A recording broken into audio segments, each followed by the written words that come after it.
Hello student, कैसे हैं आप सब। चलिए आज हम जो पढ़ेंगे बेटा वो है C3 साइकिल और C4 साइकिल में या C3 प्लांट्स और C4 प्लांट्स का डिफरेंट पढ़ना है। क्या क्या इसमें डिफरेंस होते हैं ये देखा जाए। तो आपने इससे पहले जो है 2 लेक्चर पहले आप जाओगे तो C3 साइकिल पढ़ा गया था और C4 साइकिल दोनों पढ़ा गया। तो C3 साइकिल में पहला डिफरेंट ये देखिए कि C3 साइकिल या C3 प्लांट्स में सिर्फ सिंगल टाइप की सेल होती है जिसमें फोटोसिंथेसिस हो करके ग्लूकोज बनता है। सिर्फ सिंगल सेल, इस सेल का नाम होता है मीजोफिल सेल। क्या नाम होता है? Mesophyll cell. But C4 plants में C4 साइकिल चलेगा, वो तो आप जानते ही हो। इसमें 2 टाइप की सेल होती हैं।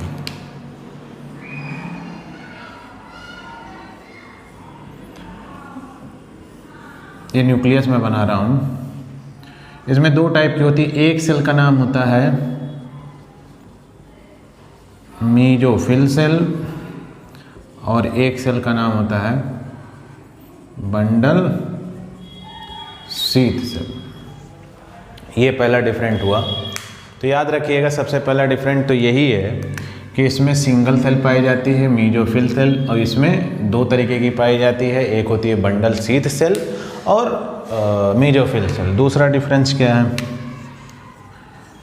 तो दूसरा डिफरेंस है यहाँ पे ओनली एंड ओनली 1 टाइप का क्लोरोप्लास्ट पाया जाता है। सारे लोग सेम टाइप के क्लोरोप्लास्ट होंगे। एक ही सेल है तो एक ही तरीके का क्लोरोप्लास्ट पाया जाता है। इसीलिए इसमें कहते हो मोनोमार्फिक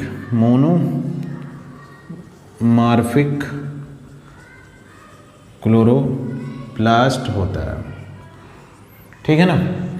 अब इसमें आप आओगे दूसरा पॉइंट। तो इसमें जानते हो इसका क्लोरोप्लास्ट ग्रेनुलेट कहलाता है और यहाँ का क्लोरोप्लास्ट अग्रेनुलेट कहलाता है।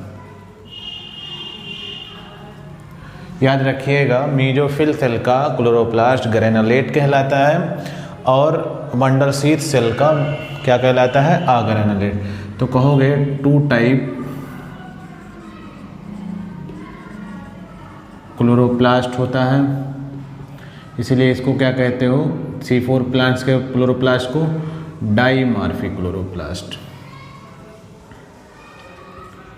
डाइमार्फिक क्लोरोप्लास्ट याद रहेगा। अब हम चलते हैं तीसरे डिफरेंस पे।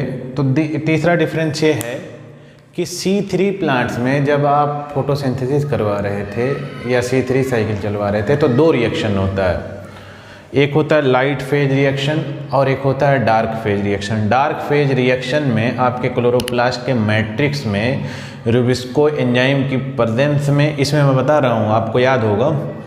तो इसी में लाइट फेज भी चलता है, इसी में क्या चलता है? डार्क फेज भी चलता है। तो ये है light phase and dark phase reaction both take place in mesophil cell।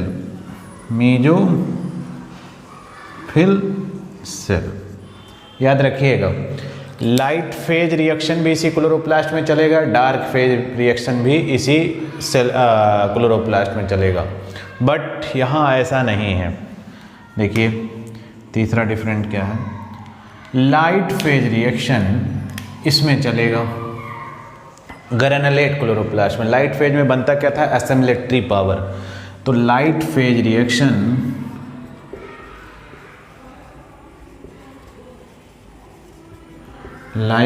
Reaction take place in granulate chloroplast. किसमें? Granulate chloroplast. और डार्क फेज या केल्विन साइकिल कहाँ चलती है? तो याद रखिएगा dark phase reaction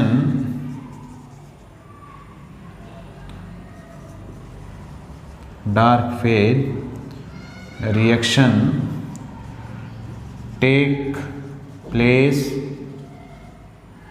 in agranulate chloroplast. कहाँ पे? अग्रेनुलेट क्लोरोप्लास्ट में चलता है। तो क्या यहाँ पे लाइट नहीं चलता है? नहीं, लाइट चलता है, लेकिन सिर्फ उसका कौन सा चलता है? साइक्लिक चलता है। मीन्स NADPH2 ये आप नहीं पाओगे, सिर्फ ATP पाओगे। लाइट का पूरा नहीं चलता है, याद रखिएगा। यहाँ डार्क नहीं चलता है, लाइट चलता है सिर्फ इस वाली सेल में। इसमें डार्क ओनली चलता है, लेकिन इसके अलावा लाइट का एक चलता है। कौन सा? साइक्लिक प्रोसीजर, याद रहनी चाहिए, ठीक। तो ये हमने 3 डिफरेंस पढ़ा। अब चौथा डिफरेंस चलते हैं।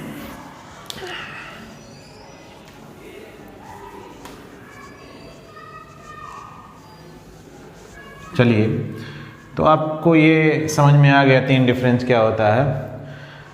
चौथा, जैसे हम एक चीज़ बताएं आपको कि C3 प्लांट्स में C4 साइकिल नहीं चल सकता है। क्या नहीं चल सकता है? C3 cycle take place only. चौथा है, इसमें सिर्फ C3 चलेगा। इस सेल में C4 साइकिल नहीं चल सकता। लेकिन C3 जो होता है, C3 साइकिल जो होती है, या C3 प्लांट्स की जो साइकिल चलती है इसके अंदर, वो C3-4 प्लांट्स के अंदर भी चलते हैं, केल्विन साइकिल। तो देखिए, तीसरा डिफरेंट ये है कि C3 साइकिल सिर्फ इसमें चलेगा, C3 प्लांट में, और C4 साइकिल नहीं चलेगा। लेकिन यहाँ देखिए, पहली सेल में C4 साइकिल चलती है, इसलिए इसका नाम क्या पड़ गया? C4 plant. तो याद रखिएगा, C4 cycle take place in granulate chloroplast. और C3 साइकिल भी चलता है, ये वाली साइकिल भी चलेगी जो इसके अंदर चलती थी C3 प्लांट, लेकिन कौन वाले सेल में चलेगी? इसमें चलेगी। तो C3 साइकिल भी टेक प्लेस करता है। याद रखिएगा, C3 साइकिल भी चलाता है C4 प्लांट, और एक कैम पाथवे होता है, वो भी C3 साइकिल लगता है। तो C3 सिर्फ C3 रखेगा, लेकिन C4 प्लांट जो होगा वो C4 साइकिल भी रखेगा, उसके अलावा क्या रखेगा? C3 साइकिल भी रखेगा। ये चौथा आपका जो है डिफरेंस था। अब पांचवा डिफरेंस चलते हैं, याद रहेगा ना। पांचवा डिफरेंट है कि इसमें जो है कोई क्रेंज एनाटॉमी नहीं पाई जाती है। क्रेंज एनाटॉमी नहीं पाई जाती। ये क्या होता है? यहाँ कहता है इस वाले C4 प्लांट्स में क्रेंज एनाटॉमी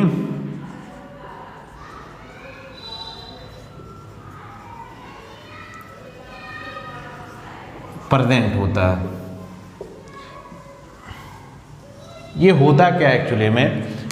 मीजोफिल सेल, जैसे आपकी लीफ है, तो यहाँ मीजोफिल इस तरीके से अरेंजमेंट रहते हैं। मीजोफिल सेल एक ही तरीके की है, अपर एपिडर्मिस के नीचे, लोअर एपिडर्मिस के नीचे। लेकिन जो आपकी क्रेंज एनाटॉमी में उसको समझा रहा हूँ, यहाँ की जो लीफ होती हैं इसकी C4 प्लांट की, मीजोफिल सेल ऐसे इस तरीके से पाई जाती हैं, मीजोफिल सेल ये वाली। लेकिन जो ये बंडल सीथ सेल होती है, ऐसे सर्किल में कई लोग ऐसे इकट्ठा होकर रहते हैं। तो इसको क्या कहते हो? क्रेंज एनाटॉमी। तो याद रखिएगा, C4 साइकिल में या C4 प्लांट्स के जितने भी प्लांट होंगे C4 के, उसमें उस बंडल सीथ का क्या पाया जाता है? अरेंजमेंट, क्रेंज एनाटॉमी पाया जाता है। यहाँ पे क्रेंज एनाटॉमी नहीं पाई जाती है। उसका रीज़न ये भी बता सकते हो कि आपका वहाँ पे जो है, यहाँ पे बंडल सीथ सेल नहीं पाई जाती है, वहाँ पाई जाती है। ये भी रीज़न हो सकता है। ठीक, ये 5 डिफरेंस हो गया। अब छठा चलते हैं। कार्बोक्सिलेशन एक वर्ड आता है। यहाँ पे CO2 से यहाँ आता है जब आपका डार्क फेज रिएक्शन चलता है मैट्रिक्स वाले पोर्शन में। CO2 RuBP 5 कार्बन का कंपाउंड होता है, पेंटोस शुगर। इससे अटैच होकर के कुछ कंपाउंड बनता है 3Ga, पहला स्टेबल प्रोडक्ट। मतलब कार्बन को ऐड कराना मैट्रिक्स में, वो क्या कहलाता है? कार्बोक्सिलेशन। तो सिर्फ यहाँ पे कहाँ एक होता है? 1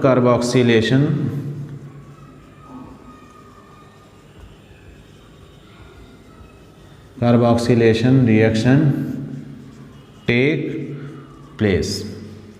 मतलब C3 प्लांट में एक कार्बोक्सिलेशन रिएक्शन होगा, CO2 जो है मैट्रिक्स में आके अटैच होगा, लेकिन इसके यहाँ छठा है, इसके यहाँ दो होगा। एक बार CO2 यहाँ से आके PEP से अटैच होगा, एक बार कार्बोक्सिलेशन यहाँ हुआ, फिर यहाँ से मैलिक एसिड यहाँ चला जाता है, फिर यहाँ केल्विन साइकिल चलती यहाँ होता है, तो दो कार्बोक्सिलेशन होता है। कितने टाइम्स होता है? 2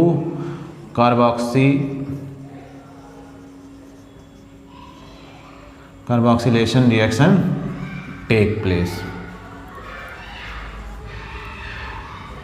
याद रखिएगा, यहाँ 2 कार्बोक्सिलेशन रिएक्शन होता है, यहाँ पे सिर्फ एक होता है। ये छठा हो गया। अब हम आगे चलते हैं 7वें पर।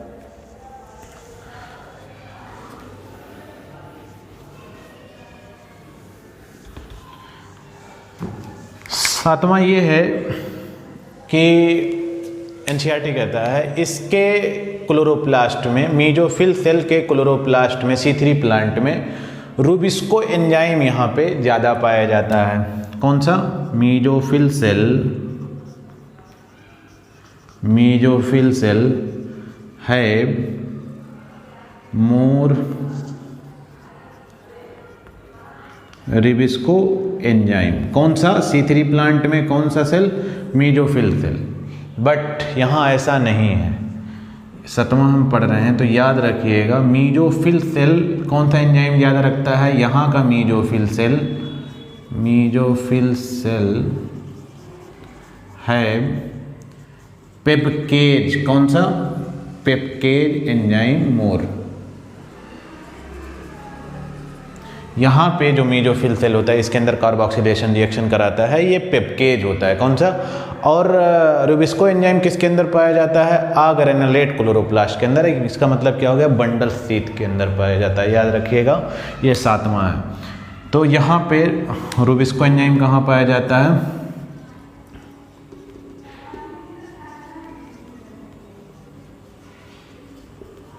Present in bundle sheath cell. याद रहेगा, ये 7वां हो गया। नेक्स्ट हम 8वें पे चलते हैं।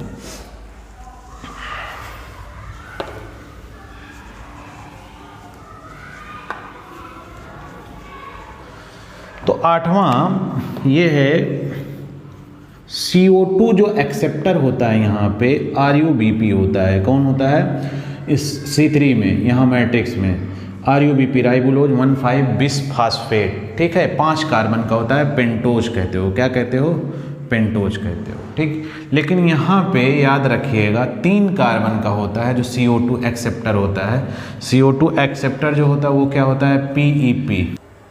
तो इसका जो मीजोफिल सेल होता है यहाँ पे PEP पाया जाता है। इसका होता है फास्फोइनाल पायरविक एसिड पाया जाता है। ठीक है, तो ये आपका 8वां डिफरेंट हो गया। अब 9वें पे चलते हैं।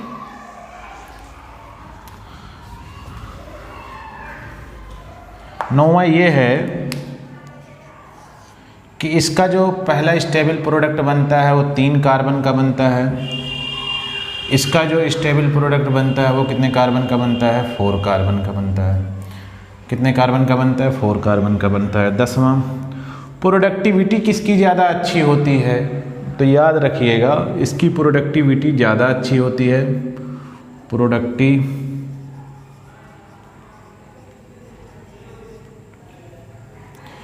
इज मोर, और इसकी प्रोडक्टिविटी क्या होती है? लेस होती है। CO2 ऑक्सीजन इनहिबिटर का काम कौन से सेल में, कौन से प्लांट में करता है? तो याद रखिएगा C3 प्लांट में O2 इनहिबिटर का काम करता है। इनहिबिटर रोल प्ले, या play role oxygen inhibitor role play करता है। ठीक है, और इसमें नहीं करता, oxygen does not play inhibitor role. ठीक, याद रहेगा, प्रोडक्टिविटी इसकी होती है। और ये ब्रह्मा है, ये 25 से 30 सेंटीग्रेड पे सबसे अच्छा काम करेंगे। ये कितने पे काम करेंगे? 12वां पॉइंट। तो याद रखिएगा 35 से 40 सेंटीग्रेड पे ये अच्छा काम करते हैं। ये आपका डिफरेंट है। ठीक है, नेक्स्ट टाइम मिलते हैं आपसे अगले लेक्चर में।